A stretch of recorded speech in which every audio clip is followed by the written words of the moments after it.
Nikukaribishe kwa mara nyingine tena mtazamaji wa The World News kupitia kipindi hiki cha ulimwengu wa siasa. Uko nami Adamu Hussein na bado tunakujuza mambo mengi ambayo yanajiri katika ulimwengu. Steve Witkoff, mjumbe maalum wa Rais wa Marekani Bwana Donald Trump, anasema Iran inaweza kuwa karibu na kutengeneza mabomu ya nyuklia na lazima ishinikizo iachane na mpango huo katika mazungumzo haya. Mjumbe huyo maalum wa Marekani katika Mashariki ya Kati ameliambia shirika la habari la Fox News kwamba Iran inaweza kinadharia kuwa imesalia takribani wiki moja kabla ya kuweza kurutubisha uranium yake iliyopo kwa kiwango cha silaha. Ingawa mjumbe huyo aliacha kusema kwamba Iran kwa sasa haina nyenzo zake, haina mashine za kurutubisha na hakuna mpango wa silaha wa kuitumia kwa madhumuni yoyote ya operation. Labda zimesalia wiki moja kabla ya kuwa na nyenzo za kutengeneza mabomu ya kiwango cha kiviwanda, na hiyo ni hatari sana, kwa hivyo hawawezi kuwa nayo, Witkoff alisema kupitia kipindi cha Mtazamo Wangu cha Fox News. Hata hivyo alitaka kwa uwazi kuangazia ukali wa masuala ya nyuklia yajayo iwapo Iran itajenga upya vipengele vingine vyote vya mpango wake wa nyuklia ambao ulilipuliwa Juni mwaka 2025. Mnamo Juni mwaka 2025, Israel na Amerika ziliharibu mfumo wa nyuklia nchini Iran kwa kuharibu mifumo ya centrifuges za nyuklia, na wanaamini kwamba wameuharibu mpango wote wa silaha wa aina yoyote nchini Iran.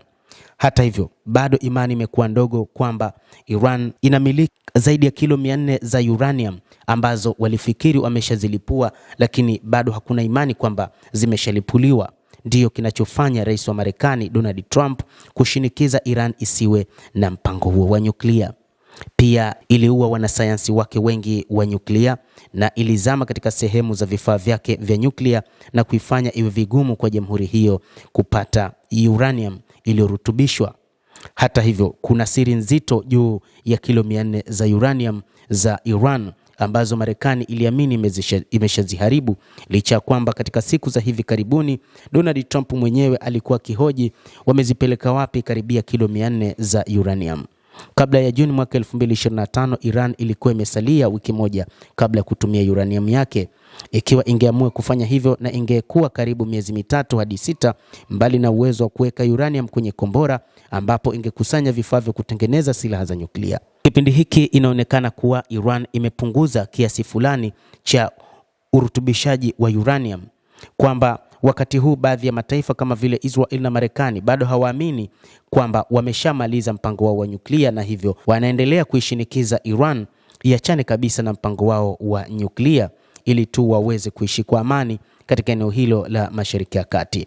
Israel inaamini kwamba ikiwa Iran itakuwa na mabomu ya nyuklia, basi litakuwa ni moja kati ya mataifa hatari katika eneo hilo la Mashariki ya Kati, na haipo tayari kuona taifa hilo likiwa na nyuklia, na ndicho ambacho kinamfanya Waziri Mkuu Benjamin Netanyahu amshinikize rais wa Marekani Donald Trump kwamba lazima Iran isiwe na silaha za nyuklia ama isirutubishe kabisa uranium. Hivi sasa Israel na Marekani zinaamini kwamba Jamhuri ya Kiislamu ya Iran imesalia angalau miaka 2 kabla ya kuwa na uwezo wa kuzalisha silaha za nyuklia kutokana na vitu vingi ambavyo ni lazima vijengwe upya. Walakini Witkoff alionekana kuzingatia ukweli kwamba Iran imeonekana kuwa inaweza kukaribia kabisa kiwango cha uranium kilicho na silaha, kuelezea kwa nini serikali ya Trump haitaki kuiruhusu kurutubisha uranium tena, wakati Washington inaanza kuweka wazi zaidi kesi yake inayowezekana ya kwenda vitani na Tehran. Katika mahojiano ya wazi, Witkoff pia alisema Donald Trump, rais wa Marekani, hakukasirishwa haswa na kutotaka kwa Tehran kufikia makubaliano, lakini bado wanaendelea na mazungumzo ya kumaliza suala hilo.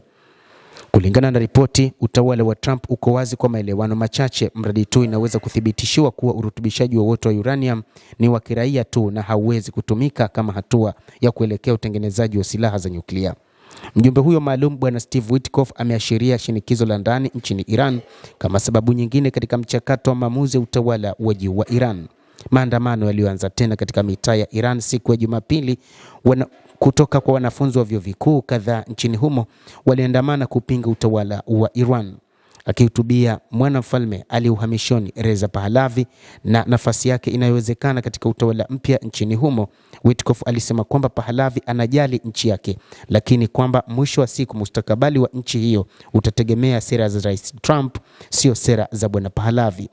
Witkoff aliongeza kuwa Trump anapenda kusikia maoni ya kila mtu.